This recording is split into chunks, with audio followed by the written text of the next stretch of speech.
আসসালামু আলাইকুম বন্ধুরা, সবাই কেমন আছেন? আশা করি সবাই ভালো আছেন। আমি অনেক ভালো আছি। তো আজকের ভিডিওতে অনেক স্পেশাল হতে চলেছে, কারণ আজকে আমি ঘরের বাইরে আছি। আর ঘরের বাইরে আসার কারণ হচ্ছে আজকে মন ভরে নিজের তো আর নাই, পরের ফসল দেখবো, এক কথায় সোনালি ফসল। এটা আমাদের কিন্তু নিজস্ব কোনো আবাদ পানি নেই, আমি মানুষের ফসল দেখে জীবন কাহিনী ভরাই আর কি, যা সত্যি তাই। তো এগিয়ে যাচ্ছিলাম, গিয়ে দেখি সামনে প্রায় ধান কাটা শেষ। অনেকদিন পর বাহির থেকে বের হলাম, তো দেখি এই পাশের জমিটাতে একদমই ধান পড়ে গেছে, আর অর্ধেকটা ছিল। তো দেখুন, আমি দেখিয়ে দিচ্ছি। আমার ফসল দেখতে অনেক ভালো লাগে। আর এখানে দেখুন কাটিয়ে গোড়ার উপরে রাখে দিয়েছে রোদে শুকানোর জন্য, শুকানোর পর নিয়ে যাবে বাসায়। আর দেখুন এই সাইডে জমিটা আরও বেশি মাটির সঙ্গে শুয়ে গেছে, মনে হচ্ছিল যে কেটে কেটে গোড়ার উপর রেখে দিছে। তো আমি অনেকটা এরকমই ভাবছিলাম যে হয়তো কেটে রাখছে, কিন্তু পরে এসে দেখি যে না, বাতাসে একদম শুয়ে আছে। ঠিক আছে।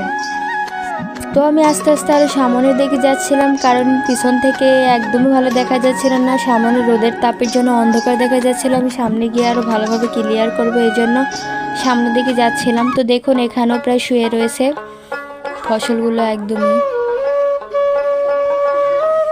ধান কাটা প্রায় শেষ। এটাই হচ্ছে আমাদের গরিবের নবান্ন আর কি, এর থেকে আর বেশি কিছু না। নবান্ন মানে ধান কাটামারি আর কি। আর ওখানে বাবান বসে আছে, আমি বাবানকে রেখে এত দূর চলে আসছি আর ধানের ফসল দেখানোর জন্য, আপনাদের মাঝে শেয়ার করার জন্য।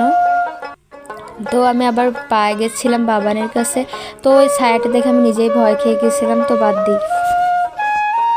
তো ধীরে ধীরে আমি বাড়ির দিকে এগোচ্ছিলাম, আর আমার ছায়াটার দিকে দেখছিলাম, আর ভাবছিলাম আমি এতটা লম্বা। তো দেখুন এদিকে ধানও কিন্তু অনেক পড়ে গেছে, দেখে মনটা অনেক খারাপ লাগলো। আর কৃষিদের কথা ভাবতে লাগলাম।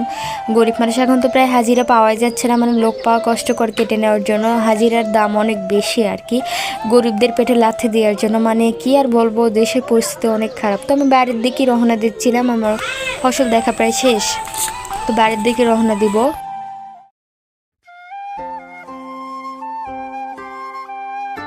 তো মন ভরে ফসল দেখার পর আমি বাড়ির দিকে রওনা হচ্ছিলাম। বাড়ির দিকে রওনা হওয়ার পথে তো সে একটু সামনে গিয়ে দেখতে পাই কচি কাঁচা বাচ্চাগুলো যেন মাটি দিয়ে কি কি বানাচ্ছিল, মানে মাটি অনেক থাপড়াইতেছিল।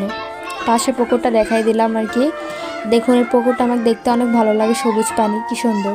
গোসল করি না, যা সত্যি তাই। তো মাটি থাপড়ায় থাপড়ায় কি যেন বানাচ্ছে রে, কি কি বানাস? তো ওগুলো কিন্তু আমার কচি দেবর আর কি। যাই হোক, তারা মাটি দিয়ে বাজি বানাচ্ছিল, আপনাদের গ্রামের ভাষায় কি বলে জানি না, তারা মাটি দিয়ে বাজি বানাচ্ছিল। তো সামনের দিকে এগোতেই আরিয়ানা তার বন্ধু মিলে পুকুরে একটা লাঠি নিয়ে কী যেন বাড়ছিল। তো তাদেরকে বললাম, বাবা এটা কি করছো? তো আমার বাবান বললো, মা ওখানে আর পাখির একটা বাচ্চা আছে বাসার ভিতরে, তো আমি পাখির মাকে ডেকে আনি। তা আরিয়ান যাচ্ছিল পাখির মাকে ডেকে আনতে।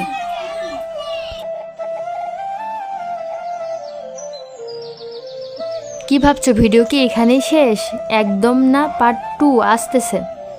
ঠিক আছে, আর ভিডিওটি কেমন লাগলো অবশ্যই জানাবেন। আজকের জন্য টাটা, আল্লাহ হাফিজ, সবাই ভালো থাকবেন।